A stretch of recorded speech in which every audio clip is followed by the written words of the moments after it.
Hey, Laura. Hi, Dean. Good to be here. It's good to have you here. Okay, Laura. So here's our hypothetical, right? Uh, you've just started it's day one of a brand new 1 year long fractional CMO engagement. New client, new projects, new everything. Right? You haven't met anyone at the company other than anyone who was part of your sales process to like get the engagement, right?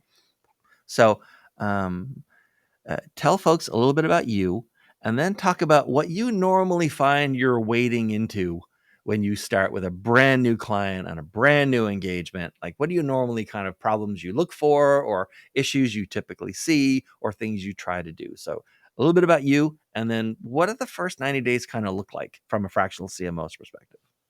Right. Well, I'm Laura Brooks. I'm a fractional CMO. I started in consumer packaged goods with Clorox, and then I moved into private equity backed businesses. Mhm. I've had two successful exits with Angie's Boom Chicka Pop and Solid Good Pet, and I've also been a founder and CEO myself. So I've seen the inner workings launching a supplement company. And now I'm co founder of Foundation Collective, a Mhm. CMO consultancy.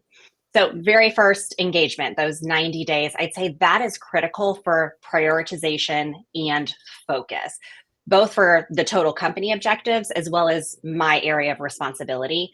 I'm a go to market strategist between digital and retail. I like to integrate those, but I have line in sight to innovation, operations, finance. So, because marketing should be the hub, it's critical that I have line of sight to everything, open communication, and understand what we're trying to achieve in total. Because I actually find when I join companies, it tends to be the company has momentum, but they usually have then taken off too much that they can handle, and they've lost that prioritization, they've lost that focus, and it causes all of the different functions to work in those silos. So Right. I need to break those down. First 90 days is critical for that, and ensuring that what I view as the strategy is then lining up to those total company objectives. Right. All right. So imagine that it's day one and we're actually on site. And so we're in Mhm. the little break room, you and me. I'm the CEO of this company, your client, right?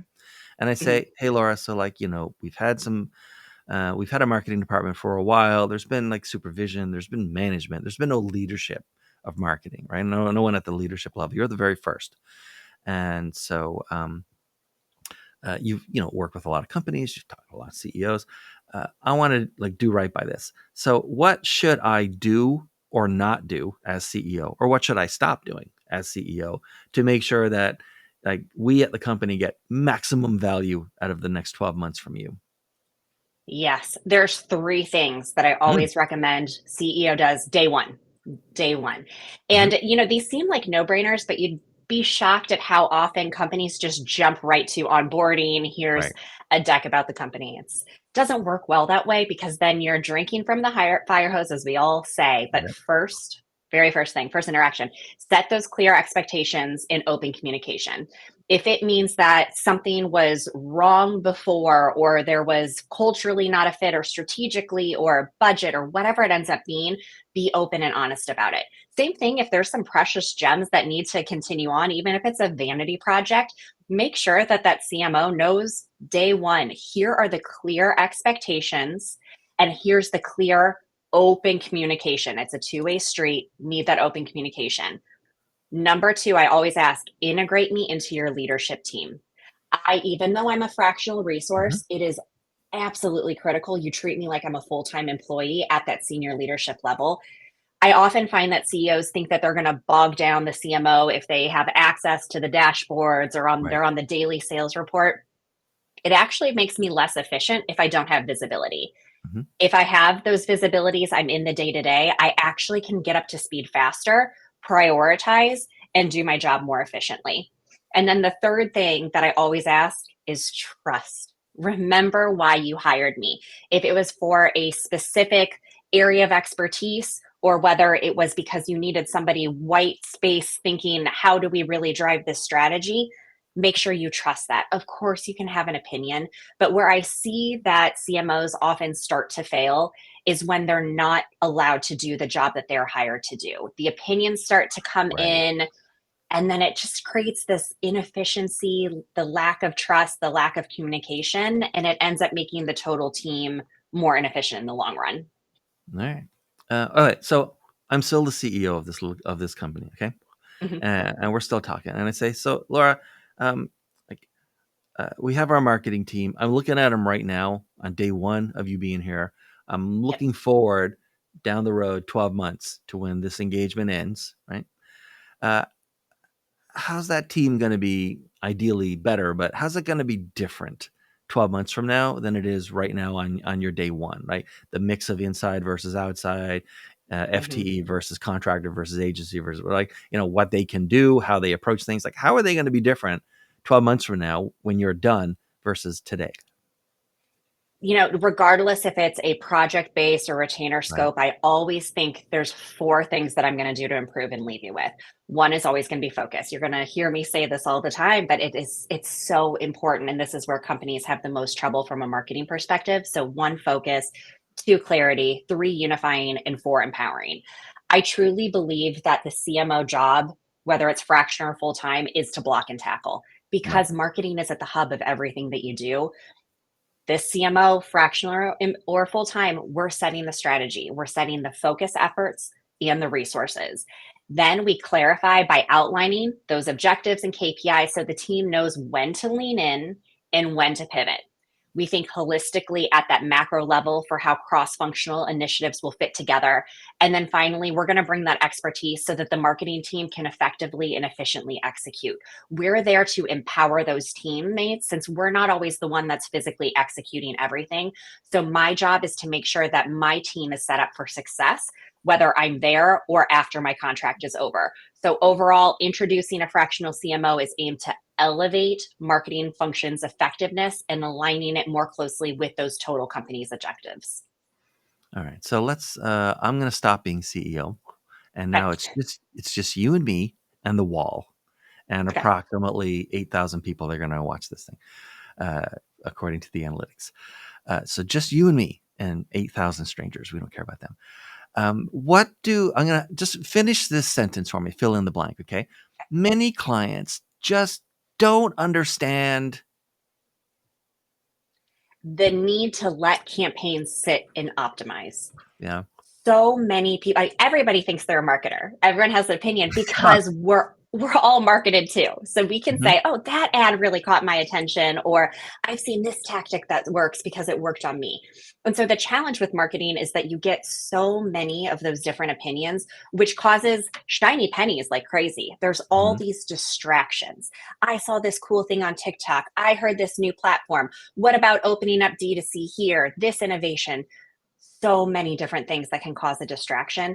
And what people don't truly understand is with marketing, you really do need to let the campaign sit. The duration depends on the execution and spend, but to Yeah. let it sit to optimize.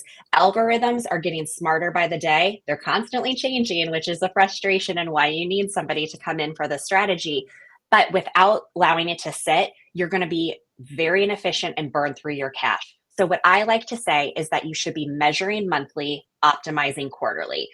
Of course, it could change if you see something wildly off, you're burning through your cash, you may have to stop something sooner. Or Mhm. if it's going like gangbusters, of course, lean in. But in general, I say every month, of course, look at all of your KPIs, whether it's conversion rates or engagement or impressions, whatever you're optimizing for. But don't change the strategy, the creative, or the messaging until you have enough of those insights to truly know what the campaign is doing. All right. So let's go a bit more lateral then. Okay. Let's Mhm. leave clients aside for a second. There are a lot of fractional CMOs, like a lot of people who are either voluntarily or involuntarily leaving corporate, right? And I mean like actual fractional CMOs, not like Yeah. 22-year-old like in charge of Facebook who just title inflation. But for those folks that are, they came out of like leadership, marketing leadership in corporate, they're going out on their own, let's say voluntarily, right? Like, how would you finish this sentence talking about those folks or talking to those folks, right? New Mhm. fractional CMOs probably don't understand what about being a fractional CMO. Time management. And Yeah. I'm sure that feels like a shock because if we're at the caliber of a Yeah. CMO level, we should be able to do time management. It's different in the fractional world when you have clients. And this was eye Mhm. opening to me. I pride myself on being incredibly efficient. But what shocked me is when I looked at full time role, we don't realize in that full time role the amount of time that we have chit chatting in the hallway or on Mhm. Slack, just those breaks throughout the day. A full time job feels like 40 to 50 hours, sometimes more. But in reality, only about 30 of those hours are probably billable hours.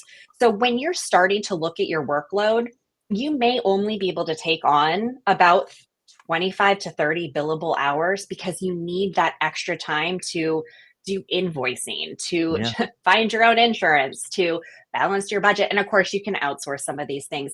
But there's so much of being a fractional CMO that you need to do behind the scenes to be successful that you can't pass on to your client.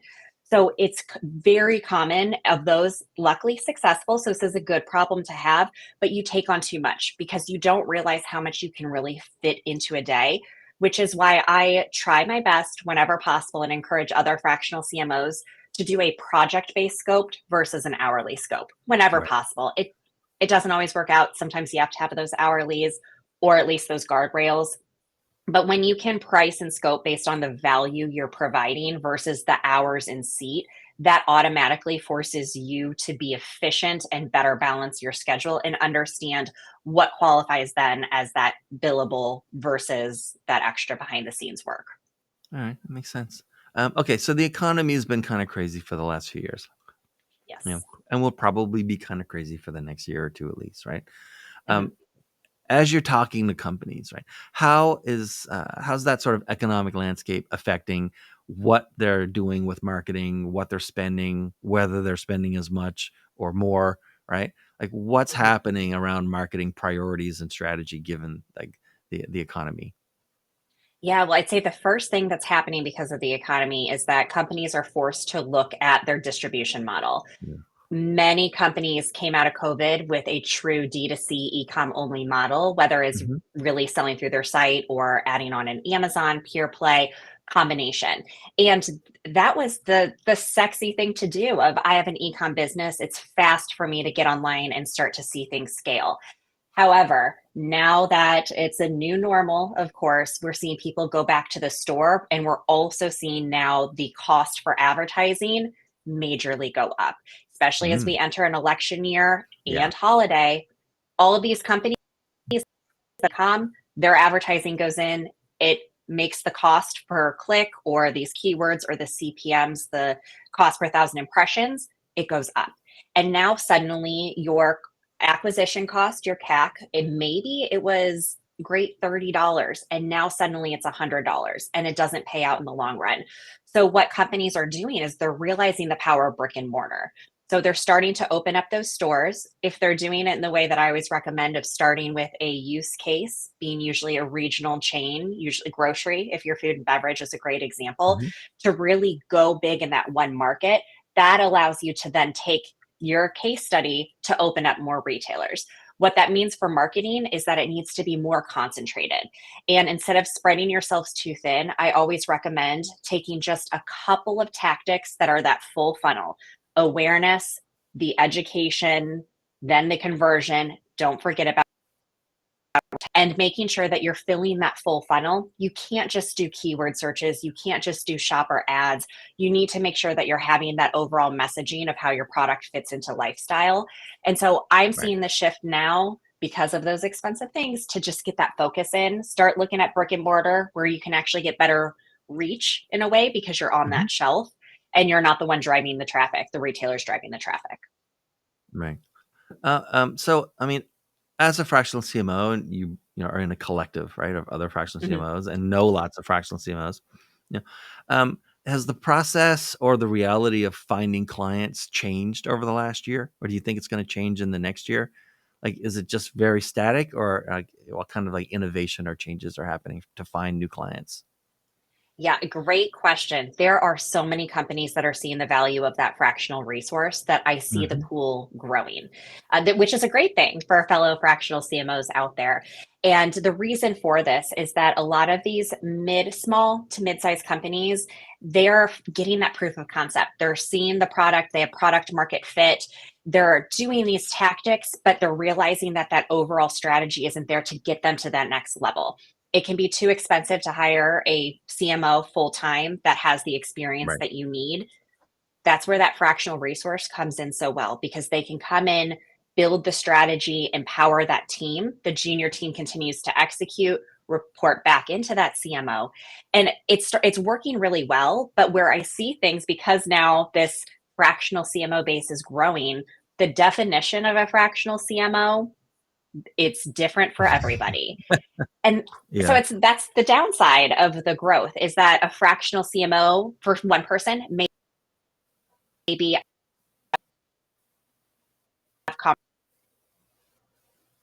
I get Mhm.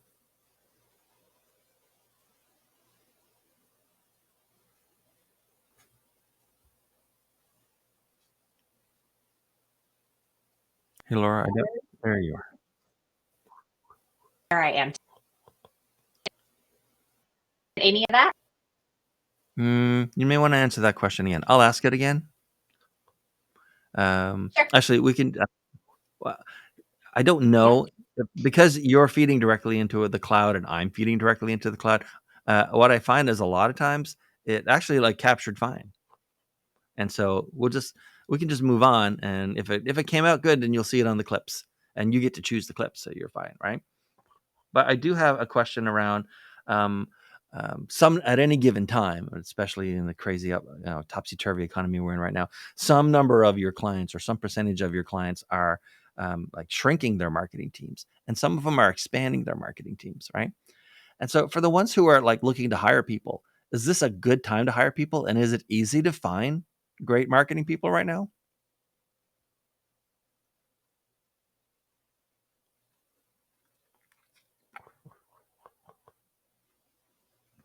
You're frozen, or I'm frozen for all I know. There you are. I got you. Okay. When that happens, is it best to just keep staying here, or do you need me to exit and re-enter? That would be the worst thing, right? Don't do No, that. I don't. Yeah, I don't think you want to exit. I think there's just something. I don't. Okay. I mean, do I seem to freeze? I mean, of course, if you're frozen, I would seem to freeze. But Yeah, uh, I'm hearing. let's Yeah, try it whenever again. I'm assuming, let's do it. Yeah. Okay. So some number of your clients at any given time, despite how crazy the economy is, some number are shrinking their marketing teams and some are expanding. Right. Mhm. So for the ones who are expanding it, is it easy to find right now, like not just great people, but the right great people?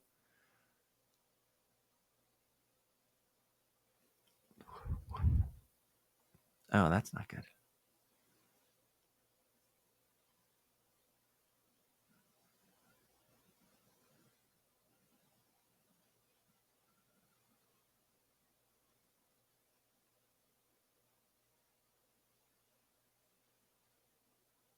I'm just gonna wait, see if you come back.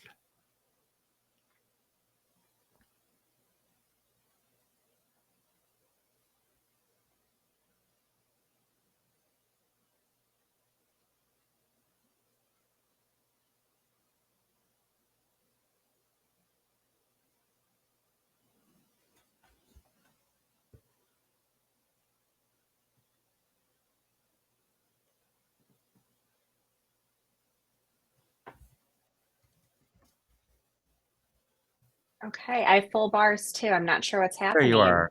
Do you have any advice? No, it's good that you're back. Just keep trying. I'm doing a Yeah. quick test Okay. on my end, but I mean, I'm pretty solid. I'm on a fiber optic connection, so it's pretty rare for me to have any issues. Yeah, we're good on this side. All right, that's Okay. okay. We can just keep going. I'm gonna ask that question. You Okay. probably answered it like 3 times already, Yes. but okay. But okay, so you're still here. That's excellent. So some number of your clients or some number of companies, right, at any given time are either shrinking or hiring, expanding their marketing teams. For the people who are expanding their marketing teams, right, is it easy or harder to find great people right now and get them on board? There is such a big pool of talent. I think right now is Yeah. the easiest find to find that talent. But what the hardest part is knowing what kind of talent you need. Any company Oh, looking to expand I strongly encourage them to look for generalists, marketing generalists. This means somebody who doesn't yeah. specifically specialize So in, not technicians. no, not technicians, not programmers, not social media specialists, Amazon specialist, the list could go on. I go with somebody who they don't have to have all the experience, but they need to be that person that's been the hub. They're analytical. They are more scrappy than anything. So I'd say this is more of a philosophy base. Like they're willing to roll up their sleeves and figure it out. They're willing Hmm. to learn the sales side, the operation side, even if they're not physically in that seat. By having this generalist who is more of knowing this is what the brand positioning is, this is the innovation pipeline, this is what a P&L can look like, that person Right. can then rely on agencies which can come and go. You can trial those. It's not Yeah. hard to fire an agency and a contract, you don't want to, but it's much easier to have a specialist changeover being an external agency than to have that internal. You want that continuity by finding that generalist. That's the harder thing to Hmm. find, but there's plenty of great talent out there right now. Okay. Yeah, I figured there would be. I imagine if anything, it might be hard to find. Like you, just companies would be getting swamped with Yes. applicants of like Absolutely. qualified or not, right? Okay, Yes. so as we wind down, I have another question. It's sort of a broad question, but you know, being in marketing and dealing with clients, so are there any sort of like common mistakes companies are making right now? They're really like not paying attention to like what the market really wants, or like, is there any like common mistakes that companies are making in their marketing strategy? Yes. And Do I'd you say look it's at the market going, and you go, guys, like stop doing that. Like you got to do this. yes, going too big too soon. It is Yeah. so exciting when you have the dollars and you can, or Hmm. the passion is there to just go straight to TV, as an example, or maybe a big macro Right. influencer, celebrity. I mean, there's so many big things out there. But without having the time to lay that strong marketing foundation, your positioning, your reason to believe, your consumer target, and then getting smart on your acquisition costs, your repeat rate, just the basic fundamentals.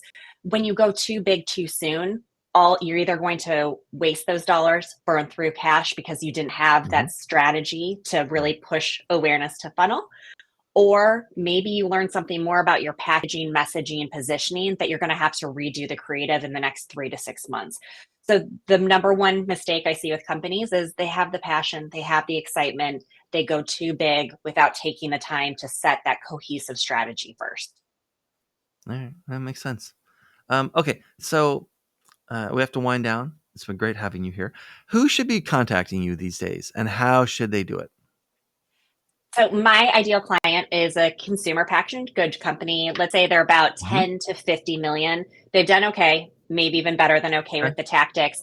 They feel secure in their funding. Now they're ready to have a real structure and that go to market strategy in place to bridge the retailer store and e-com.